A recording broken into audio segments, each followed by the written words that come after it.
Хамгийн хэрцгий харгас хорих газрууд.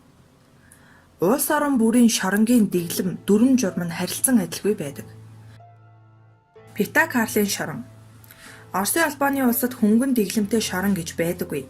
Тэр дундаа цагаан нуурын Пита Карлд байрлах хорих анги нь улсынхаа хамгийн хүнд дэглэмтэй аимшигтай шорон юм.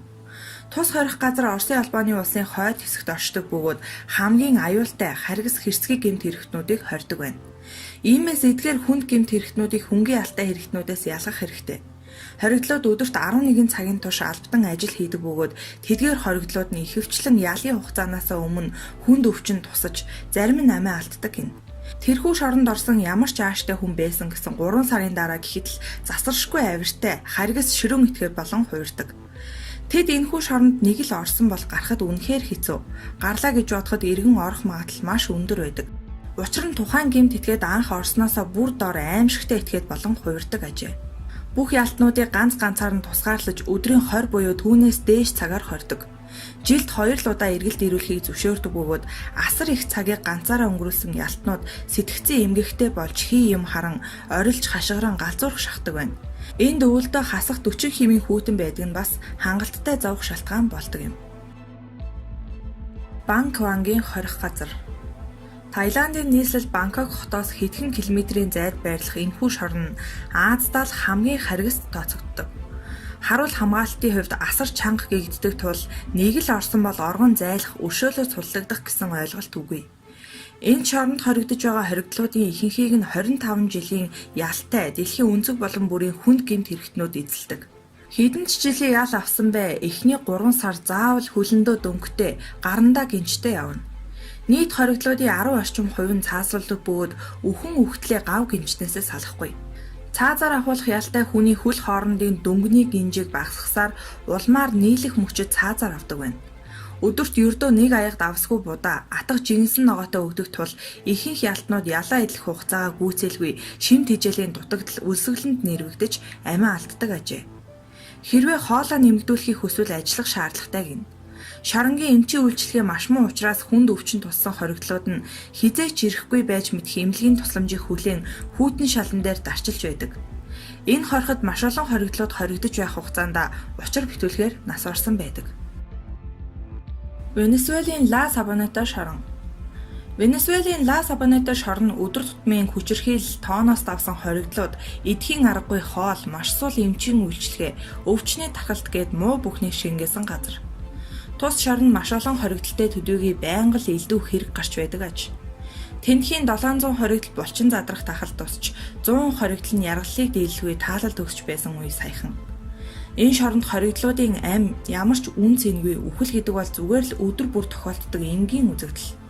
2012 он гэхэд Ла Сабонета шоронд хоригдож байсан 591 ялтан алагдсан байдаг бол 2013 оны ихэнх үе гэхэд хэдийн 16 хүн амиа алдсан байсан гэдэг. Түр засгаас нь ямар ч нөхцөл байдлыг дээрдүүлэх ямар нэгэн арга хэмжээ огт авдаггүй тул нэг нэгнээ алах нь хэвийн үзэгдэл ажээ. Мөн хүйтэн зэвсэг хар тамхи наймаалах нь хэвийн үзэгдэл. Шоронгийн ажилтнууд нь хээл хахуулт идэгдсэн төдийгүй хоригдлуудыг хамгийн харгас аргаар дэглэж амь насаар нь наадаж байдаг. 150 хоригдлолд нэг харгалзагч оногдно. Хоригдлуудын үнэн бол энэ шоронгийн салшгүй нэг хэсэг. Ийм үнэний үеэр 108 хоригдол үхэж байсан мудаач бий. Тиймээс тус хорих газрын ойролцоо цэргийн анги байрлаж үүмэнийг дардаг байна. Бенины Контоно иргэний шорон. Бенин бол баруун Африк, Того, Нигер зэргүүдийн дараа орох жижиг улс юм. Тухайн газарт орших Контоно иргэний шоронд 2400 орчим эрэгтэй эмэгтэй хүүхдүүд хоригддог. Гэвч анх баригдахдаа ердөө 400 хүний багт амчтай байжээ. Ийхүү даац хэтэрсэн шорон нь хүн багтаж унтахын аргагүй жижиг талбай, шигүү орчинтой болж. Түүнээс гадна хоригдохсдын 90 орчим хувь нь маш хүнд замаар амьдардаг байна. Хоригдохсдын хоол хангамж хүрэлцээ тун тааруу тул ихэнхдээ хоолгүй шөнийг өнгөрүүлнэ. Үүнээс олж бяцхан үрс тураалтаа орж хорвоогоо сальдаг байна. Хүүхэд хамгаалал аюулгүй орчин зэрэг нь ердөө мөрөөдөл төдийгэхэд болно. Бие давхар бүсгүйчүүд тус шоронд амарчиж хүүхдээ 6 нас хүртэл нь хамт амьдардаг. Владимирийн төв хорих газар. Оросын албаны улсын хамгийн том хорих газруудын нэг бол Владимирийн төв хорих газар юм. Энэхүү газар нь Москва хотоос 160 орчим километрийн зайд байрладаг. Тус шорон анх 1783 онд байгуулагдсан бөгөөд Оросын албаны улсын улс төрч Йосеф Сталиний хүү хамгийн аюултай этгээд гэгдэх улс төрийн гэмт хэрэгтэн Василий Зугашвили хоригдож байсан юм. Энэхүү шоронд ял идэлж байгаа ялтнууд доод тал нь 10 жил цаашлаад бүх насаараа хоригдох ялтай хүмүүс байдаг. Түүнчлэн ялтнууд нь өдөр бүр тоомгүй олон зодуур хүнд яргаллуудыг туулдаг бөгөөд бүр сүултээ амьд байхаасаа шантарч үххийг илүүд үздэг гэжээ. Ямар сайндаа тэд хүний санаанд оромгүй зүйлсээр амиа хорлохыг оролдож, эс бөгөөс өөрийг нь үхтэл зодохыг шоронгийн харгалзагч нараасаа гуйдаг байна. Тус шоронд ял идэлж байсан нэгэн хоригдол өөрийн цусаар тусламж хүссэн захидлыг бичсэн боловч харамсалтай нь тэр захидал зорьсон хүндээ хүрч чадалгүй замхарчээ.